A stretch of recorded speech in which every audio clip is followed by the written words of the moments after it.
Hello, everybody. Welcome. Number 23. I'm sure this is one that Jason's been waiting for 23 weeks. I will not bore everybody with 10,000 Michael Jordan cards. I will try to keep it to a minimum. So I'm trying to think. I'm trying to think of other players. So we have obviously Donnie Baseball, Ryan Sandberg. I've got a few here. Wasn't Brian even Brian Jordan of the Braves wore number 23? I believe he did too. And so many Jordans. We've got Devin Hester. I'm thinking local guys. I got to do I didn't do my due diligence to see who else wore number 23, so we're going to probably get some help from the comments here. I guarantee you our guest is he's the encyclopedia of knowledge, so he was whipping out names and I'm like, "Oh, I didn't know he was 23." So yeah. This is the most I'm going to talk tonight. Welcome to Cardboard and Cold Ones, episode number 23. As you can probably tell from the thumbnail, Michael Jordan's image is used. We do that every single week with a new thumbnail. 24 is going to be a really fun one. I'm thinking Tino Martinez, but you never know. My name is Semi Thunder. My guest, Jason, Everyday Card Collector, and I got it. I can't remember the little slogan that we do. Welcome to Cardboard and Cold Ones, where we raise our beers and cheers to the beer we drink, to the cardboard we collect, and the players we admire. And I'm back to the good stuff. So I'm still with the Einstock, my last Icelandic beer. I did text you this weekend. We have Yuengling in Illinois now. So I remember. Yeah, when Yuengling first came into New Orleans over 10 years ago. It was a huge deal. Yeah, I've had it in New Orleans. I had it in Louisville. My daughter went to school at University of Louisville, so I used to drink it every time I'd go to Louisville. Had it with you at the National in Ohio. So yeah, Yuengling is good stuff. Yeah, it is. Before we bring in our guests, just want to kind of get through the chat here. Andrew, number one of our best guests we've ever had. Keith, I invited you. I sent you an email, brother. You're more than welcome to hop on this if you want to, but because I know you have a Donnie baseball collection. Let's see who else we got. They're going back and forth a little bit. Scott is here. What's up, Scott? Another encyclopedia. Carlisle's here. Briefly thought that interested cardboard and old ones. And a little bit of that for me. Not me, man. Listen, I'm the old man. I haven't hit 40 yet, so give me. I'm older than you and the guest. Enjoy that. Let me enjoy that a little bit. Josh is here. I had him on yesterday. Yes. On the For Collectors live stream. Peacemaker is here, and Keith is saying Donnie's the true 23. Lou Rock says I got Jordans. There you go. Peter B. Jim is here. Brian giving telling everybody to give a like. Appreciate that. Aaron is here, who's also on the For Collectors yesterday. We got Mike's asking, is the beer cold? Where is it that the beer is warm? Is that Canada typically, where you drink warm beer? Ireland, I think. Ireland? Some places in Europe. I thought Canada was known for warm beer. I like how whenever you take a sip, it zooms. I know, my camera keeps doing this. It's going to focus on the PVR. Man, the president, Mangini's here. Cold Frosty Diet Mountain Dew here. Okay. Oh, there's Bruce. Very cool. Listen, man, all you need to do is get a what do they call that? With Mountain Dew and vodka. I think it's like some. Yeah, they've got names for all of them now. Fireball and I don't know what the hell it is. Chris Missouri's here. I do not mean my here's to Cardboard and Cold Ones. I do not mean my wife. Thank you. Perfect. Keith never checks his emails. Probably a smart thing to do. Jim is looking forward to this. Me too. History through cardboard. Love Yuenglings, ice cream and beer. And Pabst did set in 1930 as well. I'm gonna have to look that up. I think we're fairly updated here. So let's bring in our guest tonight. And Mitchell. Good evening, gentlemen. Mitchell, how are you, my friend? There should be like that royal entry where they blow the horn. On it here. I think Benny Hill would be more appropriate for Mitchell, me, actually.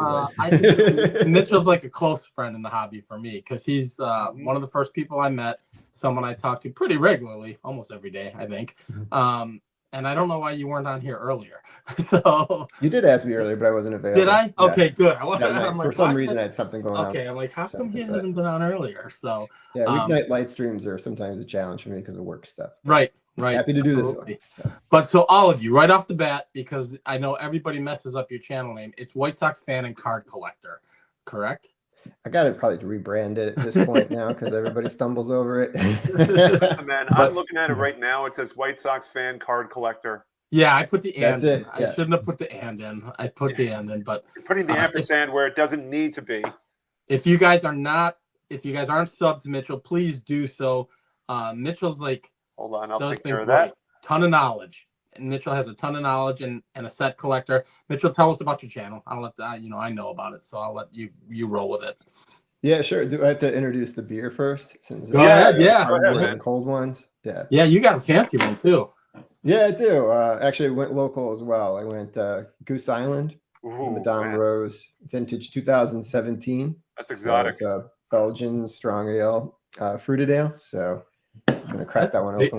Listen, I appreciate you stepping up and showing us both up. I appreciate that. I'm drinking a PBR, and he's breaking out like $15 beers. I got that from the cupboard. I got an idea. Your beers. So what's up? No, I was making a joke. It's like, I got mine from the cupboard. Where do you guys get your beers from? Jason and I, we got them from the fridge. Yeah, exactly. Yeah, I went over to the Goose Island Brewery that's on anybody in Chicago, the one that's on Fulton. That's where they actually brew their beer here in Chicago. And it's over by the United Center. It's not too far from there where the Bulls and Blackhawks play. So I picked up there when I was in a meeting in that area. I usually swing by the brewery and see what I could take home. So I had those available. And so I picked up. And I do know that Mike, the sports history collector, knows you, and he took a shot at you because you're a White Sox fan, but we'll get into that later. Oh, all right. Yeah, that's kind of funny, right? I did see like some of the 23s you were mentioning there. David Beckham was thrown out there, so I kind of appreciate the soccer references. A huge soccer fan. That's right. Well, it was in the MLS though, not the EPL. That was a different number for him then. So, but yeah, I know you're a big soccer guy. That is the one sport I know very little about. It's so much fun. It is so much fun. This is like the best time of year too, with all the European stuff going on right now. But anyway, I was supposed to talk about my channel, right? No one's talking. Yes, I haven't talked about it yet. So. Yeah, so I've been on YouTube now at 3 years at the end of this month. Let's see, I kind of started my channel after watching a lot of content, probably the few years leading into it. One of my friends and I were trying to figure out if we wanted to actually like create a channel ourselves. And oddly enough, we were kind of thinking about doing it cards and cardboard, I think was what we were thinking, or cardboard and beer or something like that, or something. I can't remember what it was, but beer and cardboard, I think is what we wanted to do. So that kind of fell through because we never really found the time to put it together. So I'm happy to see now there's a beer themed cardboard show with you two here live. Bad beer. But so like I put it together in like that February because I feel like I had something to share, something to add, as I was kind of learning things throughout the years of collecting, because I've been building sets primarily since like the early 2000s, and I built a lot of the sets that I was seeing people showing on their various YouTube channels as they were putting things together, and I felt like I had a lot of like lessons learned that I felt like could be shared for others for their own consumption if they wanted to be able to use it. And it kind of transformed a little bit thereafter as you kind of like get your footing and you start building your voice and like what you want to be able to share. So, I tend not to have like strong opinionated videos. That's not kind of usually my thing. I usually like to try to do more like sharing history on like certain players and sets and things like that, as like that's the content I like kind of watching. So that was the kind of the content that I wanted to start creating. And I collect pretty much across all eras. Yeah. So like, I probably spend most of my time probably doing stuff on vintage, but I watch modern baseball. So it just feels very innate to me to be able to kind of collect some modern baseball players. I don't collect any active players, but the most recent one that I collect actively right now that retired a few years ago was Albert Pujols. And then prior to that was also Derek Jeter. And then the only vintage guy I collect is Stan Musial, who is my father's favorite player. So that's his favorite team. He's from Central Illinois, and they used to go down to watch Cardinals and St. Louis Browns games down there. And we moved up here when I was like 5 or something like that, and slowly became a White Sox fan because I had good attendance at school. You remember this, Jason? Did you get these tickets too? If you had good attendance, you had good grades, the White Sox were desperate to get people to come out. Never so a Cubs give the game. schools tickets. It was never a Cubs We'd game. get those, right? They're fun, right? You get the ticket for like general admission. And, it was the 80s. People weren't going to the White Sox games, kind of like now, actually. Right. And you would just go all the way up to the front. And it was an old Comiskey Park, so it was really cool. You would like get a ticket for free, and you got to sit down on the box seats and stuff like that. And the old wooden chairs with the sort of the aisle railings and stuff like that were painted this like yellow kind of gold. They went to green, and there's about 80 layers of paint on them. Right. Yeah. It was I don't know. It was just for me as like a younger kid really getting into baseball at that time. It was just like going to a kind of cathedral, kind of walking into that ballpark. Getting Cubs tickets was a little bit harder until my dad started getting those free for work because he had like sometimes take clients to games. So he would he'd find a client that have like a son, and then he would drag me along to get the 4 tickets, and we'd go to the games. And it was a lot of fun kind of doing that too. So I spent a lot of time in ballparks in the late 80s and early 90s on both sides of town, but became a White Sox fan because they were just a better team at that time. And I think I would have been kicked out of the house if I had become a Cubs fan. So there was a lot of pressure not to follow the Northsiders. Right. A little bit of backstory, and I'll let Mitchell continue. I met Mitchell before I had my channel, and Mitchell was the first official YouTuber I had ever met. So it's before I met you, Sammy, because I met you and Orlando and Theo, and I met all you guys before I had my channel as well. I was at a local show, and this show we still go to together, and now Steve Vintage on Vintage goes with us on occasion. And there's only 2 or 3 typically vintage dealers there, and Mitchell was at the vintage dealer, and I was as well, and I heard his voice, and I recognized his voice. I didn't know what he looked like, but I was already watching his channel, of course, because it's White Sox fan card collector. So I started watching his channel, and I heard his voice. I said, "Hey," and I said, "Are you White Sox fan card collector?" And he said, "Yeah, I am." So, "Oh, that's awesome." And we kind of struck up a conversation. I don't know, Mitchell. Shortly thereafter, I think maybe a couple months later, I started my channel, and then I know you started a year. Yeah, it started yours. Was it? Yeah. I think I only had like maybe like 20 people that followed me, and I think you were the only person that wasn't a friend or family member that was following me at that time. So it was early. Right. Yeah, but that was kind of cool. So Mitchell is the first official YouTuber I've met, and since then we all, now we're on chats, and I know you talk to Scott Reindeer Studios a lot, and it's just amazing how the community kind of just goes like this the minute you're in it. But yeah, you kind of find your group, right? Yes. I love everybody that I've had a chance to be on live streams with or communicate, text message, or meet in person. But you definitely have your kind of like niche, in some ways that people you kind of tend to gravitate towards. And proximity makes a huge difference because you can do a lot more things together for sure. But yeah, and that's huge. And kind of to lean into the White Sox fan, I'm a White Sox fan because my dad grew up on the south side of Chicago.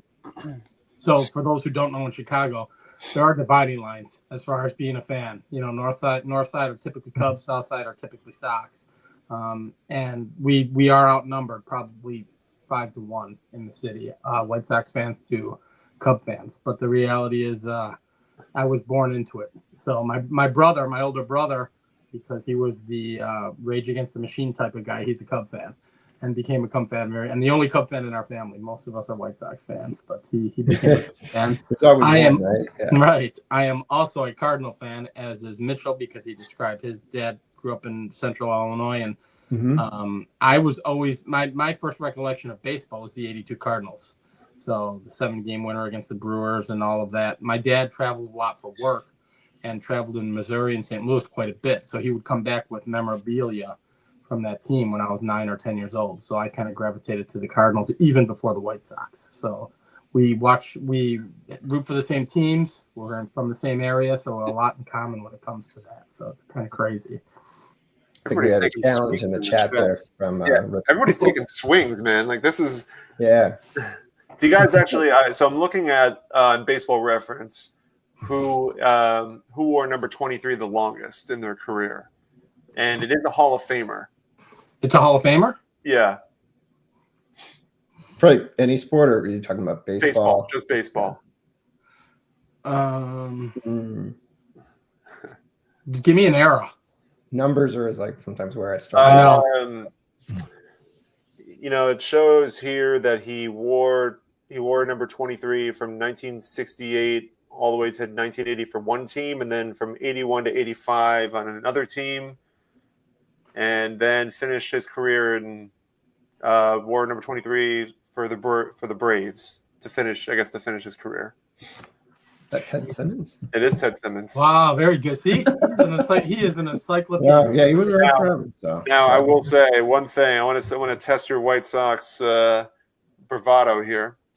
The longest based on this list, I'm going by this list only. The longest player on the White Sox to wear number 23. Ventura. Is Ventura. Yeah. That's Robin. I thought we were not going to talk about Robin tonight. So I didn't want to hear any Ryan junk. So. Beating him up kind of love. So. But listen, guys, why don't we kick this off right away? You guys have cards ready to go. I do. I and I told everybody I don't want to bore them with the greatest number 23 of all time, but I have to. So this is his. I thought you were going to pick Tim Hewlett. Yeah, right. So this is Michael's third-year card. This is his 88 Flair. I also have, which is one of my favorite cards of his of all time. It's his 88 sticker, slam dunk contest at the old United Center. Just a magnificent card. I've got a bunch. This is one of my favorite cards. It's Michael versus Kobe from 98 Upper Deck Living Legends. Yeah, 98 Upper Deck Living Legends. And then I grabbed most of mine's local flavor. So we got Rhino, another famous 23, right? We've got, here's his rookie card, newly inducted Hall of Famer, Devin Hester, Hall of Famer. And then this 23, I'm not a huge fan of, but, I figured I'd break it out. There's our guy, LeBron, wearing 23. So, and that's his rookie card, Topps paper. So, I got more Michaels, but I figured I'd throw those out there to begin with and just shoot. I know Andrew appreciates that. Me or comment about Jason? No, I think that's more. Yeah, there's been a roast in the chat, by the way. There's been a lot of roasting going on. Like first, that's a shot at me. I get it. Coming from Chris. That's a shot at me. First, it was Dom saying Chicago's finest, and then Jason.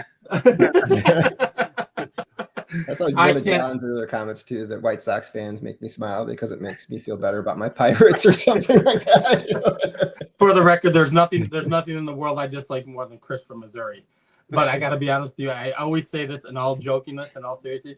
He is one of the nicest guys in the community. So he can take shots at me all he wants. Guys, This community's better because of him. So, Chris, I gave you some flowers. Now I'm going to make fun of you for the rest of the night, just so you know. I mean, I guess technically you can make the argument against, the Pirates and say that the White Sox won the World Series the last. Right. Yes, that's true. We got 05. Yeah, you do have that. That was kind of the weird year. How did that happen? Right, and it was like the most underappreciated, least watched World Series in like the last 30 years. It was them. What was it? Was it the White Sox versus the Rockies, or what was it? It was the Astros.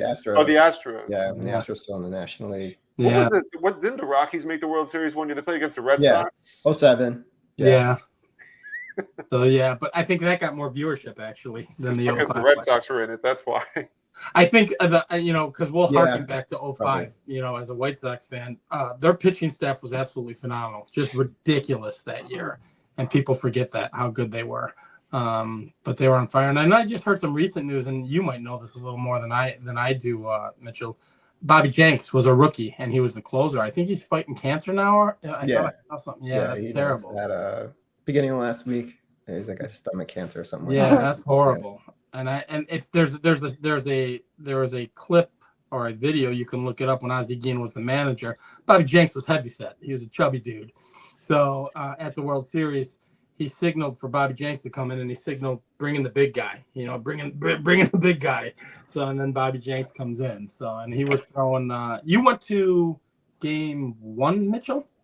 Were you at Game 1? No, I didn't go to the World Series. Oh, you didn't? I thought you did. No, I've been to the All-Star. I went to the All-Star game. Okay.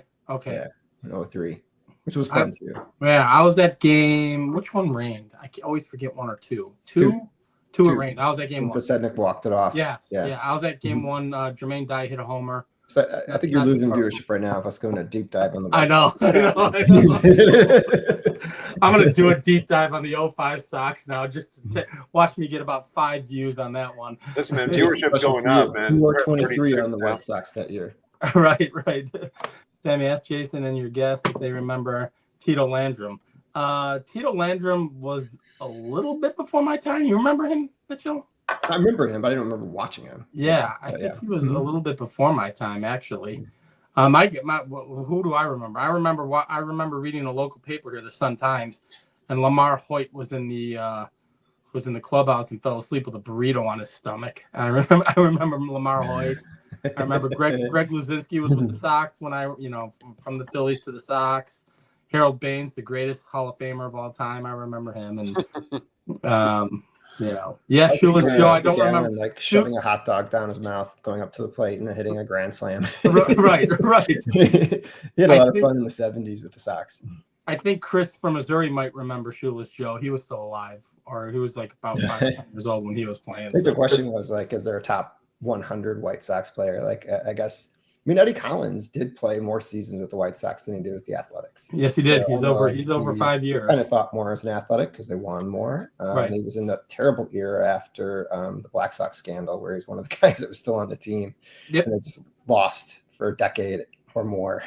He was there, but I guess he's got the best career probably of all of them. I mean, the guy that probably spent most of his career at the White Sox primarily, I would say, would be Frank Thomas. Frank, and then probably Luke, right? Appling.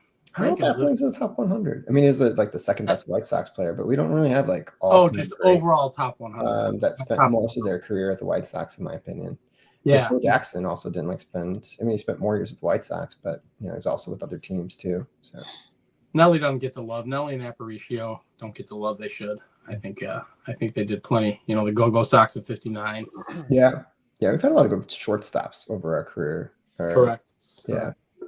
So, Jason, I don't know if you caught this question, but who wore 23 on the 05 White Sox? If you want to kind of do players who wore 23. Pathetic? Nah. Someone that was the World Series MVP, other than Jermaine Dye. Jermaine Dye. Okay. Yep. So there's a signed ball I got from him last spring. Oh, that's cool. Signing at the Chicago Sports Spectacular. The dugout attack the first base. Yeah. Chris, I hear that joke all the time from my Cub friends. They all tell us what hillbillies we are for beating up umpires. I had Sandberg card too. Just had the one I picked or got autographed in November. Yeah, that was at the Sports Spectacular, wasn't it? Yeah, it was right before he announced he had cancer again. So yes. It was like his last public appearance. Yep. It's funny you mentioned Konerko. So that Steve mentions Konerko because I was literally comparing stats between Harold Baines and Paul Konerko. And listen, Harold Baines outweighs him in so many numbers. When you do the stat head comparison, I'll bring it up. Hopefully it doesn't slow my computer down, so I'll have to be pretty quickly. But Harold Baines played 500 more games than him, a little less than 500 more games, more plate appearances. Konerko had more home runs, which seems to matter more for power hitters. The batting average is relatively close. RBI production, obviously, 200 less RBIs. But I mean, if you put Konerko in for a few more seasons, he's a beloved White Sox. He should be in the Hall. I think he probably should. We love him over here, but we're biased. Yeah, I think Burley belongs. If you look at Burley's numbers, you'd be surprised. I think he's he could be definitely considered for the Hall. I think Konerko is a great case of how the players that were using steroids, he overlapped with some of the steroid era, have muted some of their wars. If they were on an even playing field, they were both not using performance-enhancing drugs, or Konerko decided to use performance-enhancing drugs. Would the numbers look different, right. at the end of the seasons and stuff like that. I think Carlos Delgado is another one that kind of gets that treatment too, and his numbers are far superior than to Paul Konerko's, but he's not in the Hall of Fame either, and I think he should be reconsidered personally, just to kind of put it in the context of his era. I think speaking of White Sox, Frank Thomas probably would have had a third MVP if Giambi wasn't on the juice in 2000, but That's correct. Yeah. That is correct. Still pretty biased on that one too. Oh, I love watching the chat. Everyone's whipping out the white mini. We got early win. Yep, early win was part of the go-go side. Yeah, we have like a couple eras, or we had like some groupings of Hall of Famers. Don't forget about Tom Seaver, right, Jason? Yes. Yeah, I can give you 50 Seaver cards with him in the White Sox Listen, uniform. it is taboo. It is going to become taboo to show any Tom Seaver on this live stream. I've actually got. I pulled cards that reminded me of you guys, so to kind of go through. If you want to see that, so.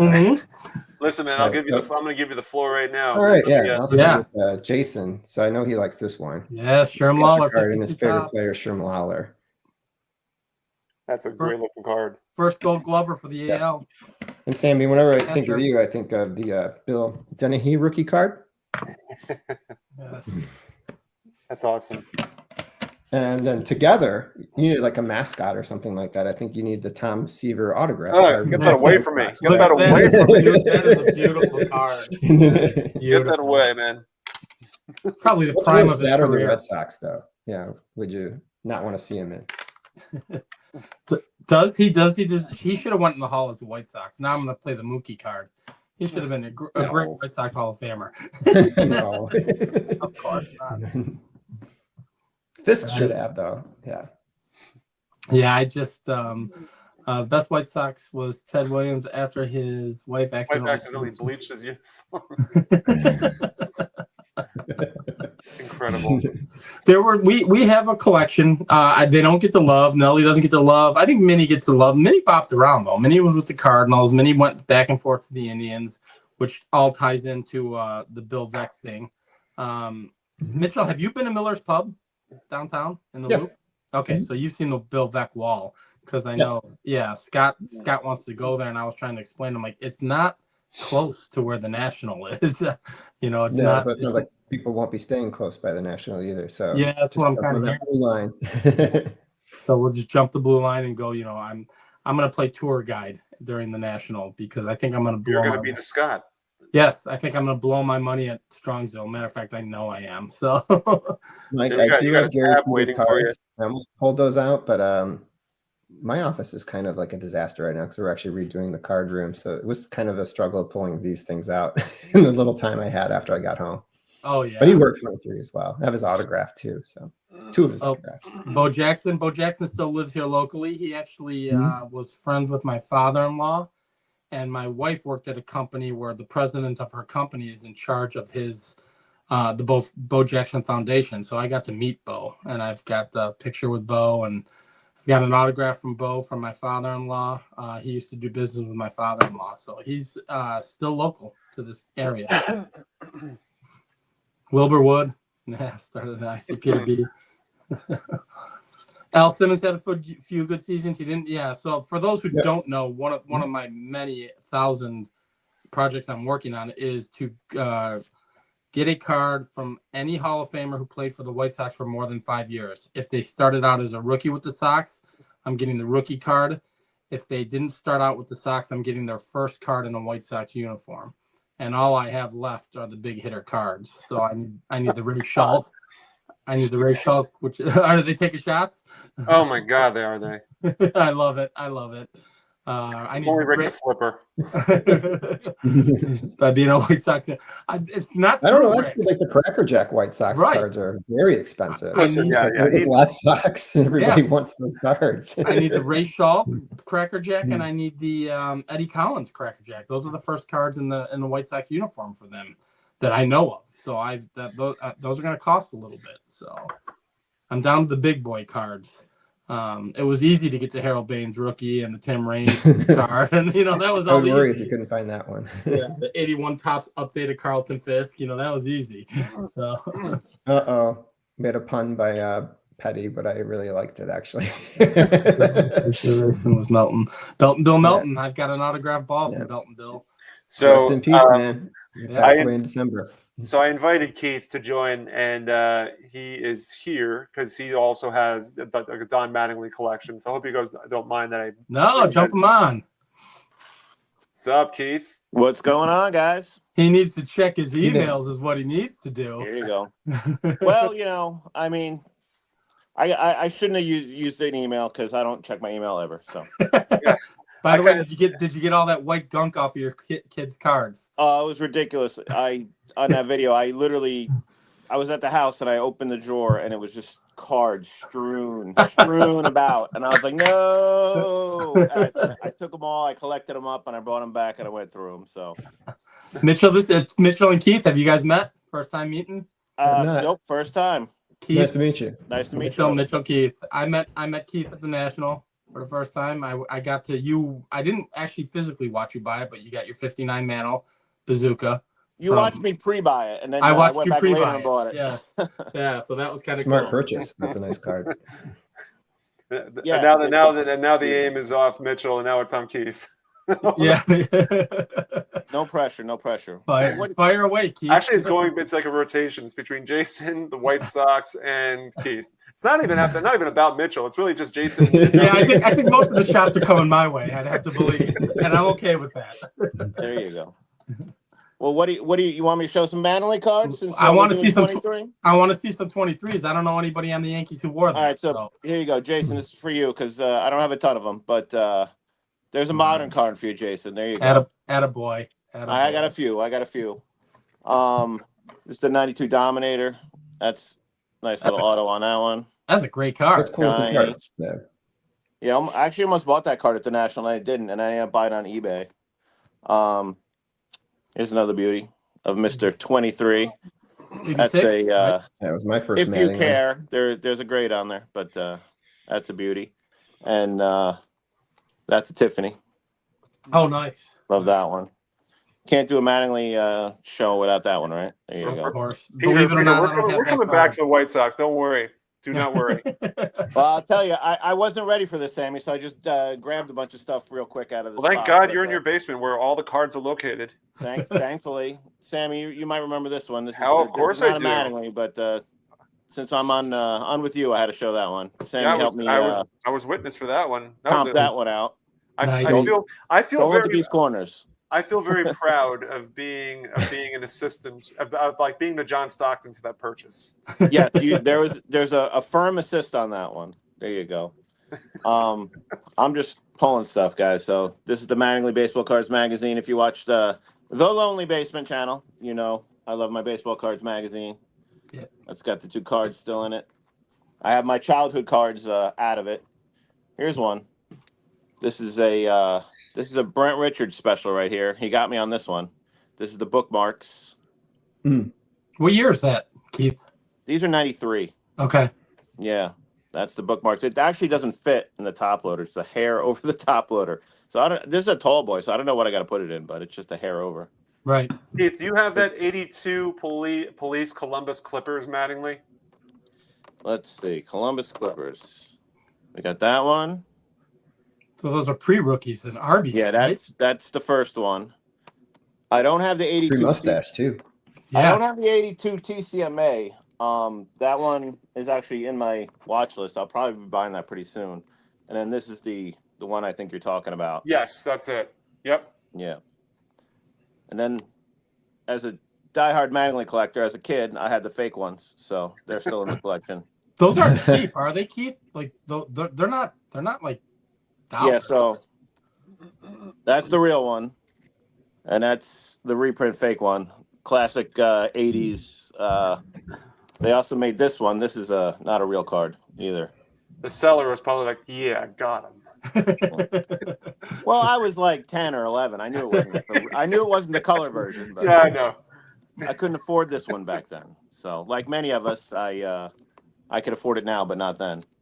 This is a cool one. This is the All-Star program card from 1984, and that's got a George Bell on the back. Oh, that's very cool. So this is 84. So this is really basically a rookie year card. He had a stint with the White Sox. Yeah, then he retired. George, yeah, right. George Bell. There you go. Only gave up Sammy Sosa for it, but right. Need any 84s? Let me know. There you go. Some 84s. You know, a stack of these I bought at Milford, Sammy, from the promoter. Oh, that was from Ned. Yeah, Ned. That's it. Yeah. Yeah, Ned is good people. So I'm pulling out junk wax, guys, because you want to see Mattingly. So there you go. There's an 89 score pack. with Donnie on it. Oh, Chris is asking if he's the most overrated player of all time. I'll scratch out the underrated part. That's probably I don't know, pick some Jorge Orta maybe, or Frank White. I don't know. We're coming back to the White Sox, Rick. Jesus. He's just taking shots. Mattinglys 23 restaurant keychain. How long did he have his restaurant? Does he doesn't still have it, does he? No, they closed that. And this is actually from Tim. This is Tony's friend Tim, Tony Southern Collector. Yeah. He actually sent me this from his dad's collection when I met him at the National. Yeah, it's a matchbook. He sent this to me from his dad's collection. They had it for over 40 years. And he met me for about 10 minutes. And he said, let me get your number. And he sent me this after talking to me for about 10 minutes. He had this for over 40 years in his dad's collection. That's cool. That is, that's special to me. And then, junk wax guys, you got to have stuff like this. Yeah, the folders. Yeah, I got to have your folders. Yeah. Mm-hmm. So it might even be over here. You have some, Mitchell?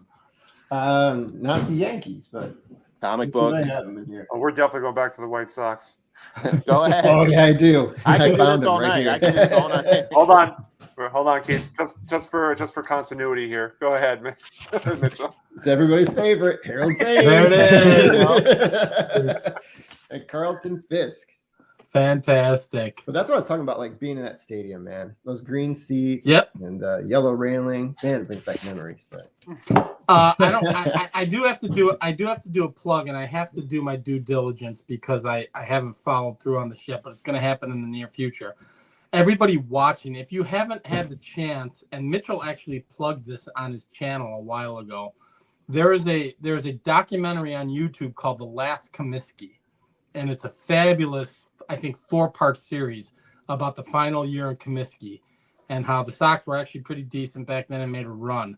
The creators of that particular documentary, I went to high school with.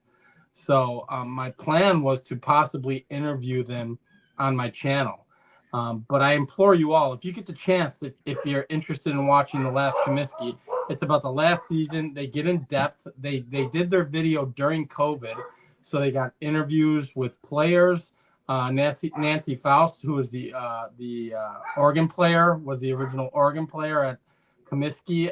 It's just a fantastic piece, and they're actually doing one now on the original stadium, which is where the Bulls and the Hawks played in Chicago.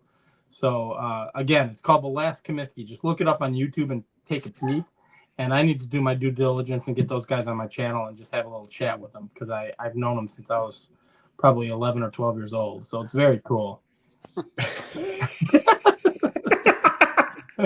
You know what, Chris? You know dang well you never even finished school, so I don't want to hear it. All right, so I think Chris was a teacher. That's a scary thought. I think he was a teacher at one point in time. hello and welcome. We're gonna watch a video today. And so, Mitchell, what else you got to show, man? Yeah, I got some of my recent pickups actually. This one comes with trivia questions. So fun. This is Wally Berger with the Braves. So he actually is the home run leader for the franchise, for the Boston Braves franchise. Not obviously the franchise leader, but when they were in Boston. But in 1930, he broke and set this record that was equaled in 1956 and wasn't broken until 1987. What is that record?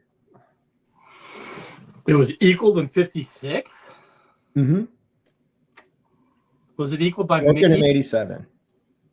Broken in 87? Yeah, I don't have a clue. That was Mickey's Triple Crown year, so I'm trying to think if Mickey was it Mickey who equaled it? Nope, someone said it in the chat. Jim, you are correct. It was the rookie home run record.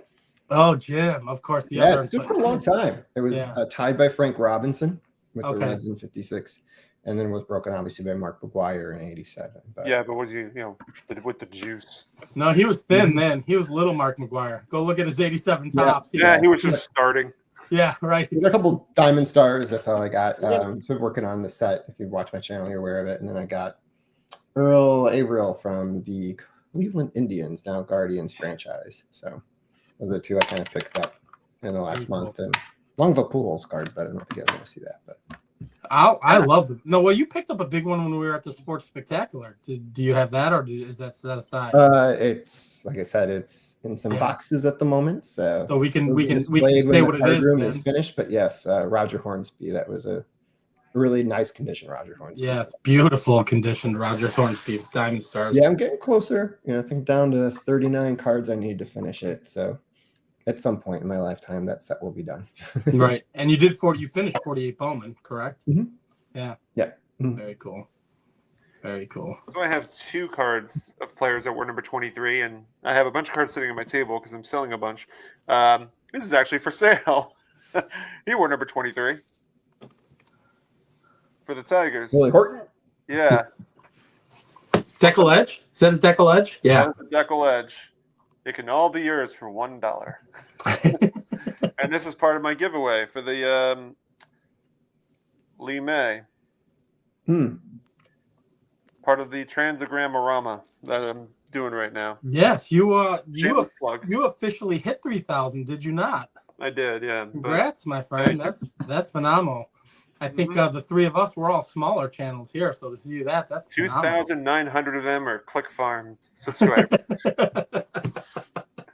And 100 are mixed between all the content creators and the participants that leave comments that enjoy what I do, so I appreciate it. Yes, I would say that probably 40% of my subscribers are guys that I'm friends with who also make content. So let me bring it back to you, Keith. What else you got, man? Oh, I got all my Mattingly piles in front of me. Here you go. You want to see some more junk wax? Here you get the flip book. Oh, it's a flip book. That's cool. Those are cool. Wow. That's a great one. Yeah. I don't mind flipping it. It was made to be flipped. This was a national pickup. There you go. Solid gold, I think. Not really. It cost me $5. He's in there somewhere. What who I've got 2 of those that are very similar. Do you know who made that? Is that Topps? Okay, so mine's different. Mine's got a different back. This is the box. Baseball's greatest champions, 23 karat gold cards, it says. Yeah. Limited edition. Babe Ruth, it looks like that. Yeah, I'd like to see you melt that one. I have that Babe Ruth as well, Mitchell. I have the Ruth, I have the Cobb, and then I've got a Jordan like that as well, a gold Jordan.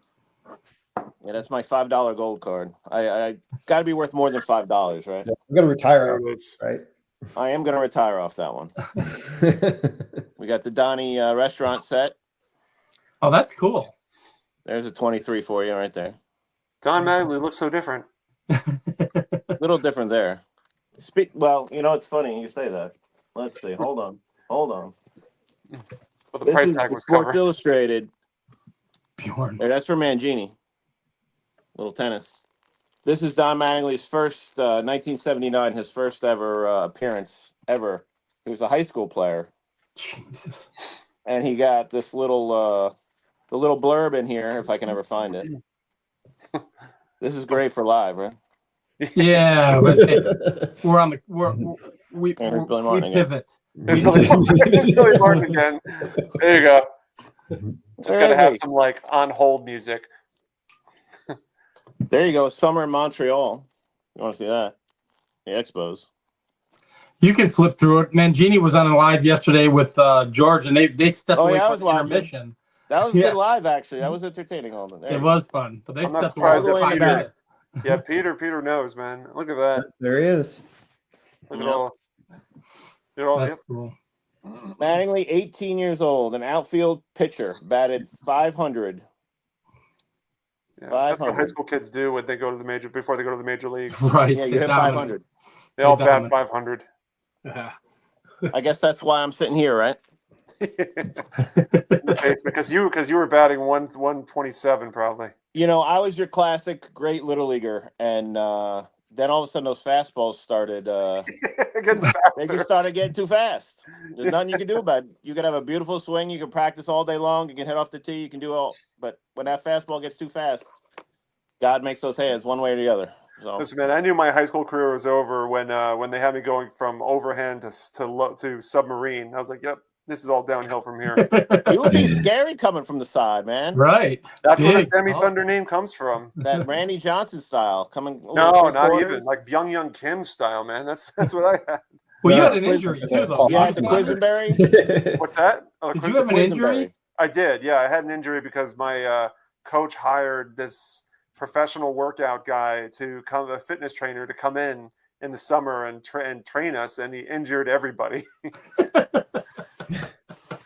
My Just didn't work fastball- hard enough, I guess. My fastball went from like 85 to like 75. My shoulder was in so much pain the next for my senior year. Was there an opportunity? I know we talk about Scott. Was there an opportunity? You were going there for something else. It wasn't for ball at the time, right? What's that? When you were going to when you were looking at Savannah school. Oh yeah, no, that was my dad told me that Louis Tiant was the manager there. I'm like, he was like, you should go there. He'll teach you how to pitch. I'm like, I probably should. Either that or I go to San Diego State where Tony Gwynn was the manager. Right. So My brother actually went to Savannah College of Art and Design for a while. He was an artist. He was a painter, and Okay. he went down there with my parents' money, and then immediately dropped out of school and started hanging out in the counterculture crowd down there, and was taking the checks and the tuition checks and living off of them. Yes, that sounds. I got a couple buddies who did the same thing. So, I don't know how you do that. Don't they have to write the check to the school or something? I don't know. no, back then you just give it to them, and then you rely on your kid to be responsible enough to pay the bills, right? Well, that was not a good idea. Sounds with like a my brother, recipe for I'd say that. disaster. Right, exactly. Yeah, I've been down there a couple times just to visit, and Savannah's fantastic. I love it there. Yeah, I spent a summer down there when he was down there, and Okay. It's a great town. Yeah, very eclectic. It's kind of like, and I know, Sammy, you lived there for a while. It's kind of like New Orleans. You know, you get that. It's just an eclectic kind of feel. So yeah, New Orleans is in a league of its own as far as cities are concerned. I agree. I love New Orleans. I had many good memories there. How long were you there? For about a little over 4 years. Okay. But good times. All right, Jason, what cards you got, man? Besides Jordan. All the rest are Jordan. All the rest are Jordan. So I only brought out the greatest stuff. I didn't even bring out the ungraded. Those stuff. are always big, man. Those Fleer metal ultras are always. Yeah, and I think you know, just to hit the Mangini topic, I think I've submitted with PSA 2 or 3 times in my life, and this was one of them, along with some of the other ones I showed earlier. This was a gift from my good friend Steve, Vintage on Vintage. Oh, that's sweet. Yeah, that's 91. the Skybox 90. Yeah. The first year they did that. Yep, absolutely. And That there was is Back it shows them playing golf, Boxes right? of those cards. Yeah. yes, and there is a promo. There is a promo Mhm. card that is a little more scarce. And when I say scarce, keep in mind it's the mass-produced era. This was a gift from my buddy Dan, Vintage. Vintage. You know, we all know Dan, the 5th collector, if you will. He gave me this at the National, which I That's thought, pretty sweet. yeah, it was pretty awesome. And I believe this was a gift from, I think, Warren, if I'm not mistaken. Warren D in the CE. Yeah. He's the man. He hooked me up. And then I've got these. I took these out because they're unlicensed, and I've seen a few online. I just don't know anything about them. They're by Pro Sports Limited. So I've got actually 2 of them, but I don't know anything about them, and I've kept them in the case. I need to do some heavy research on these because they're kind of cool. I mean, you know, they're unlicensed product, but they're still very cool. There's the backs. Sports edition, sports edition. So I don't know what they're about. But you know, back in the day when they were in their heyday, everything around here was Michael Jordan, so you could pick up anything. And you know, I think my mom got these as a gift, so I just ganked them from my mom and said, "Oh, they're mine now." So, There was Jordan stuff everywhere in the 90s. yes, I mean it's just you know, There's And tons of stuff. Yeah. yeah, and that's the thing. There Like we go. I probably have. There you go. Mm-hmm. He wore 45 playing ball though, baseball. Good picture of old Comiskey Park in the background. Yep. I love the 57 tops style card of Jordan there. Yeah. Yeah, 57. They did the 57 a lot. They did a lot of the 57. Right. And Glenn Davis right behind him. There you go. So let me. All right, I'm going to bring up a very controversial and debatable topic. Who's the better athlete gone baseball, Tim Tebow or Michael Jordan? Michael Jordan. Well, there ain't no question about that. Michael Jordan. He went. You know what? He went. I don't know. And Mitchell, you might know the numbers. You're the numbers guy. He went like 1 for 28 or 1 for 35, but then he kind of started to click in, and he would have continued on, but they had the baseball strike, and because he was a professional athlete as a basketball player, he refused to cross that line. Had that not have happened, I think in time he would have made the majors. I think he could have been a serviceable Major League Baseball player. Again, I'm biased because he is my favorite athlete of all time. But Tim Tebow was a bust from the get. So Jordan had a Jason, do big you remember loop who in his his swing. manager was when he was with the Birmingham Barons? his manager was Francona. Yep, Terry Francona. Yeah, Terry Francona. So Early coaching assignment, managerial assignments. Yep. yeah. So I mean, he could, he was coming around. Was I a little disappointed when it happened? I was absolutely crushed when he left. Absolutely crushed. But I actually had the opportunity, and I've shown it on the channel. It's actually, I sent PSA stuff to PSA 2 or 3 times. I've got stuff out right now. One of them is his first retirement. I went to the first retirement at the United Center. So it came with a huge swag bag and the ticket, and I've got the ticket out right now with PSA getting graded. So Oh, sweet. yeah, so that's a big thing, and then a couple other autographs that I have getting graded as well. One of them happens to be Mickey Mantle, since we got Keith on. There you go. Yeah. Oh, nice. Yeah. So I'm pretty pumped when those get back. They've been gone for about 4 months, but when they come back, What's the mantle on?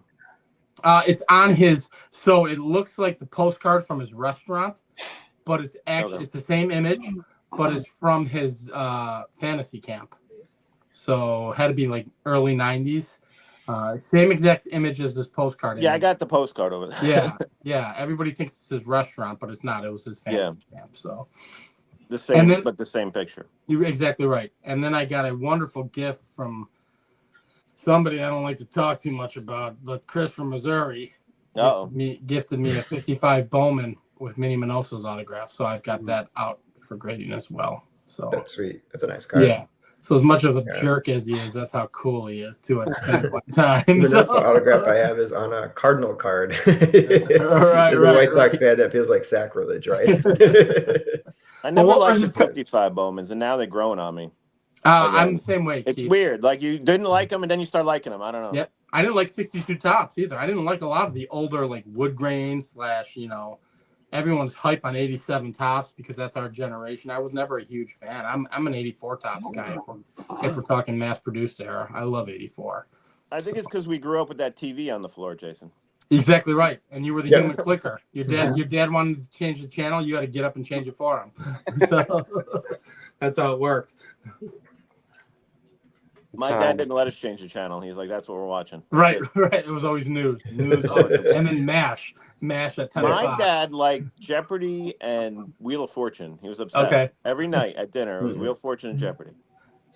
My dad was more of a sports guy, so we'd have like something on there. Yeah.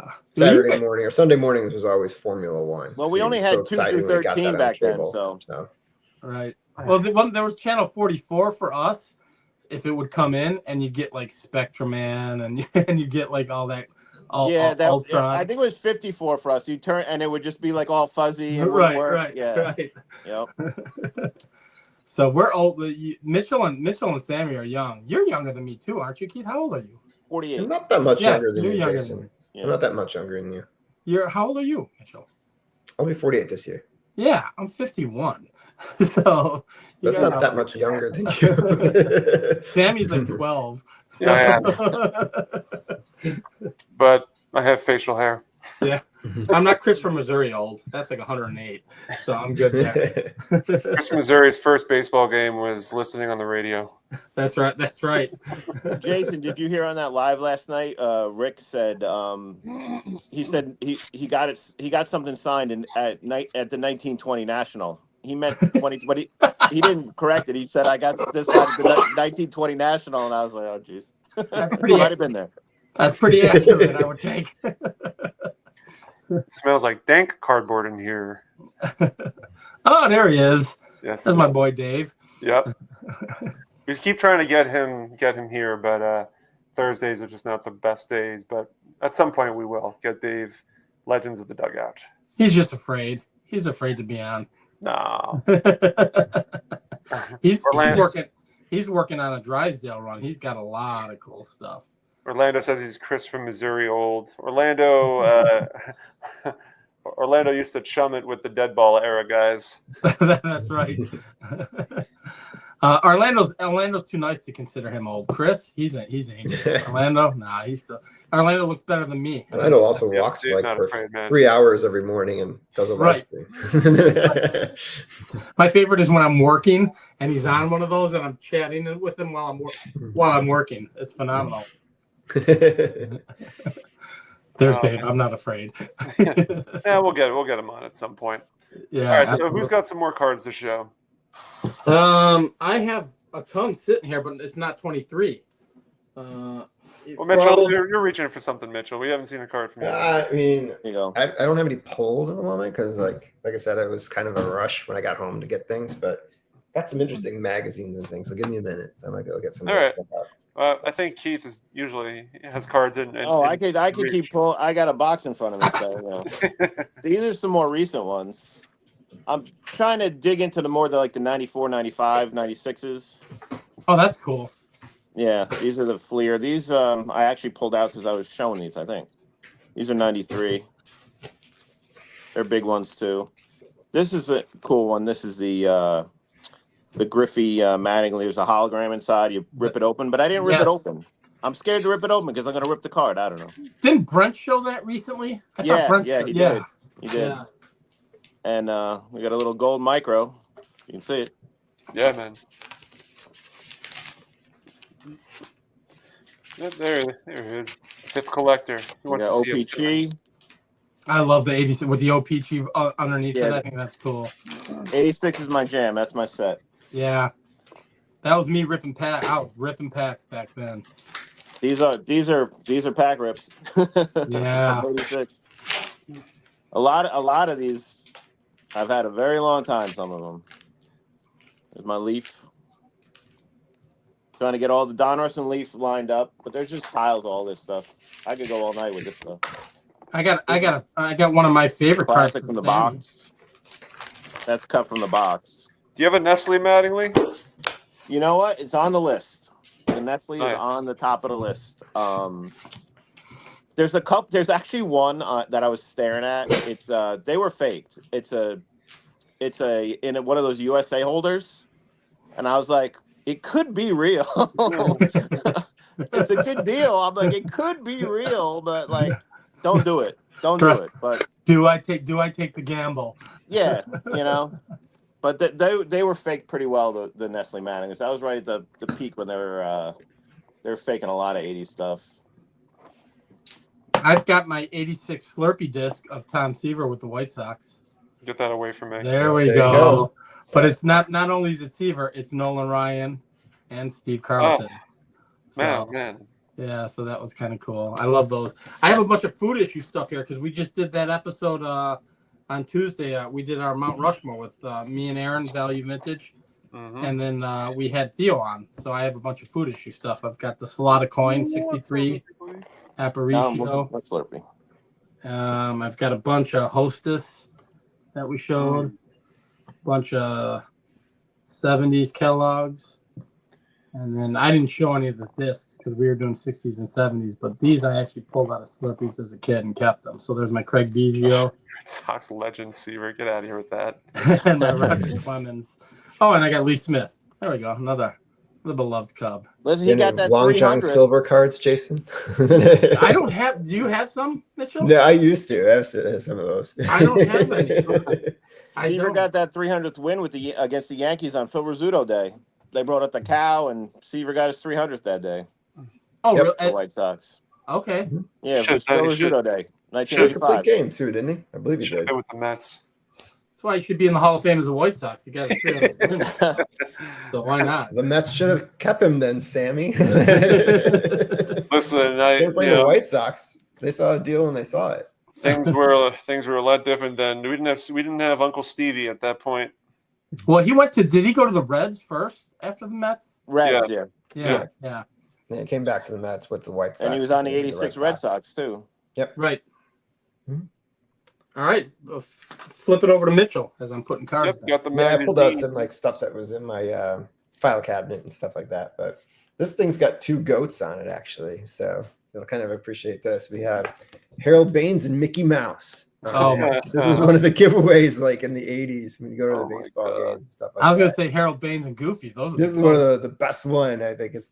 Who else is on there? Who are the other 2 everything, baseball but players? The other baseball players are Greg Walker. Yes. Ram, yeah, and Dave LaPointe. Oh, my Remember God. him picture there? That's Going phenomenal. back, but yeah, but I got some other like magazines and stuff over here that's kind of interesting. So Yeah.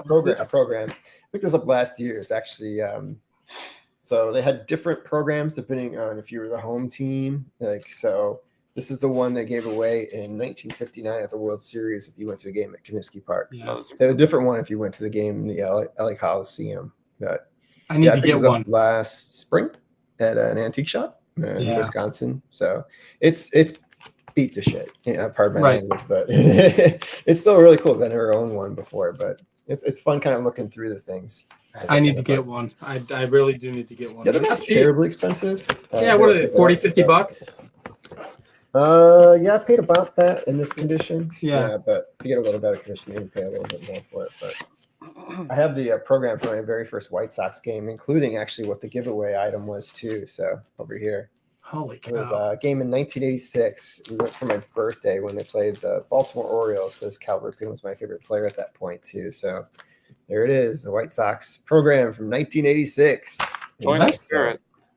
That's a lot of actually fun. cool. And the giveaway was a little Coca-Cola pen that commemorating the Oh, that's pretty 1933 All-Star game. So, which was played obviously at Comiskey Park at that point. So, yeah. That's very cool. Oh, Mark Also, Hoyle a Cub gave- program in here too, if you can believe that. But I'm sorry, Mark Hoyle gave us an update. USA is tied up 1-1. Mark, I need to put it in the chat. Any fights? I'm recording it right now. I'd imagine they're not going to do any fighting. They had 3 and 9 Check this seconds. one. I know. Game. the All-Star game from 1990. Yeah, very I cool. went to the workout day with my dad. We had tickets for that, so we were able to see like the old timers game, batting practice, and the home run derby. That was kind of all done in one day back in 1990. Didn't go to the game, didn't have tickets for those, but we were able to go to the workout day. So that's a good memory from childhood too. So then later on, my dad and I went to the 03 All-Star game too here at Comiskey Park. It was still Comiskey Park before they started changing the name and Yes. selling their soul to the devil. Didn't Appling play in an old timers game and hit a homer in one of the games? Yeah, he did. I think it was like 82 or 83. Yeah. Hit it off of Warren Spahn. It was Right. at RFK Stadium. Yeah, okay. The encyclopedia. Yeah. I knew he would know. It's a funny video to watch. And Yes, flying I around think- the bases afterwards, but that's what I got for you guys. So like I said, my cards are just in boxes waiting for them to come and see the light of day again because we're like redoing this whole room in here. So you can't see that from what you see here, but in the coming months, you'll see we'll start working on these parts of it too. So it's like everything that's not on camera is a disaster right now. I've been working on my room for 6 months and have gotten very little work done. So you can still see my daughter's bed behind me. So not too much has happened. So you keep buying cards. I know. Feel you got something going, Keith. No, I had a couple glove tags that some of my favorites. These are cool. These are Mattinglys did Franklin gloves, so these are Franklin glove tags. That is And cool. these all look the same, but they have different back. There was a softball, a t-ball, ideal for t-ball, and the regular baseball gloves. So these are just some cool things that I like. These are the kind of 80s things I like to buy. No, that's perfect. Like, I mean, you've got the Rawlings set from Musial back in the day. That was cool. I mean, I know there's a Ted Williams tag of some sort, a DiMaggio tag, if I'm not mistaken. I've Yeah, seen there was a couple. lot of them, yeah. Yeah. But Donnie's stuff, I got to be honest, the Franklin stuff was not, wasn't exactly something I would buy to use. But Right. But the tag is cool. The tags are cool. So Mike was asking if there's any Tommy John cards. This card is actually being sold to Craig, but this one, 1970 Tommy John. I have to flip through what I have. I have them, but they're like in binders. Yeah, and, that's what I'm looking for stuff right like now. that. So Yeah. Good Got looking I a- think I have all these cards. Yeah. Yep. Craig's giving a thumbs up because he claimed that card. Oh, there we go. There's a nice. I bought that at the. That's not Tommy John. No. I'm just flipping through cards looking for Tommy John. Here, Tommy John. this is the greatest card in the world. Where did I get this Here, card? let me throw a baseball. I'll get a Tommy John. All right. Where'd I get that card? That is the prized possession of my collection as my camera's moving. Sammy, I bet it is. 71 bench. Yeah, where'd I get that card, Sammy? He wanted in the giveaway. Ah, Mine. okay. Off There the you go. Sammy Yeah, channel. that's right. Speaking of a giveaway, Jason, you still have something of mine. I do. I have. Oh yeah. Well, we haven't seen each other since then. No, we haven't yet. There we go. I was flipping through stuff randomly here. There's 69 Tommy John. So Anyway, that was a gift. 70 is like one of the last cards in the set. Yeah, this is a gift from my buddy Joe. I have the Joe- 67. Yep. It's in my 67 set though. So Okay. is Tommy John a high number or is he just it's a high number. Yep. He is a high number. Okay. Yeah, I knew I had a couple floating around here. Keith, what was the Tommy John that you had him on with the with the I just- 81? Yeah, I got a top? bunch of 80s Tommy Johns because he was on the Yankees. So let's. I got to show this for Keith. This is just sitting here randomly. There you go. 81 Tommy John. There it is. There's an Oscar Gamble for you too. If you want to see some hair. Oh, I love them. Oscar Gamble cards are phenomenal. I've got. I'm just There you flipping go. through That's random for Greg. stuff. Yep. No, go ahead. Go ahead. 56 Billy Pierce. Yeah. Jason, I feel like you always have like a Billy Pierce ready to pull it out. At any given time. Billy Pierce and Sherm Lawler are my guys. There's my 58 Sherm Lawler. That's crazy. Cool. But this is just randomness and how messy my card room is. I'm flipping through cards frantically looking for anything related to our topic at this point. Yeah. As we say in this live stream many times, it's gone off the rails. That's right. That's typically how it works. But all right, I think we kind of hit the plateau at this point. I think Sure. an hour, a little over an hour. So before we adjourn, is there anything else anybody wants to mention? You guys want to plug your channels and make mention of anything you're doing? If you're going to be going to Strongsville, the National, give us a lowdown. Well, I'm going to Strongsville. I'll be out there, and I'm probably going to Philly. I think I'm going on Sunday. Okay. That's my current plan. And Lonely Basement baseball cards. Yes. Come By watch the way, me collect some Yankees. I owe you something too, Keith. At Strongsville. You got a card from me too. I think I owe you and Mitchell. Both of you get a card from me. Oh, So- yeah, where's my card? Come on, man. It's coming to Strongsville. Once you said I'm gonna be at Strongsville, I'm like, cool. I don't have to mail it. I owe like 3 people things and that I haven't Thank done you. yet. So, I'm very similar, Jason. Trust me. Yes, yeah, I'm like, all right, I don't have to mail it. Oh, I think when Mitchell went, I'm like, awesome. I'll see him in like a couple weeks. I'll just give it to him. That's what I thought what I did a giveaway because Scott, this Yes. local Scott man, he won, and like, oh cool, so I'll just bring it to the National. I'll see you there, Scott. right. Yeah. Cool. And Mitchell, plug away. Mitchell, you yeah, wanna Mitchell, plug please away? do. Yeah. Yeah, I do have something coming up, but it's not going to be on my channel. It's already recorded, so I don't want to like tease it because it's not my thing to tease. But I'll put it on my channel once it's available. It should be the middle of next month. Really excited to put it together with the person that I worked with on that one. But yeah, anything else kind of come up on my channel, probably once my card room's kind of not chaotic anymore, I'm going to start a new series on the 67 Topps High Series cards, similar to what I do with my Diamond Stars, where I kind of profile a player and talk a little bit about their history and stuff like that. Just because like people watch my 67 set video like pretty much more than any other video I have. So it seems like there's a pull for it in there. And I will not be at Strongfield, but I will be at the Chicago Sports Spectacular next month in 3 weeks. And then at the National, because it's, in our backyard, right, Jason? So Yes. like, You're going to be tour guide with. I'll be there all week, at least at some point every day. So yeah, you'll be tour guide with me. So we'll be the tour guides. All right, guys. Gotta go to Super Dog. Take everybody right. to Super Dog. Yeah. That's right. All right. Well, listen, I want to thank both Keith and Mitchell for jumping on tonight. And thank you, everybody in the chat, for participating, as always. The roasts are always welcome, as long as they're, not too harsh. But they can be as harsh as they want to be with me. I love it. Fair enough. I just don't want any. I don't. I don't want to deter anybody from being like, I don't want to go on that cardboard and cold one right. show. I couldn't see the chat, so it's, Right. They make fun of that fat guy all the time. That poor guy.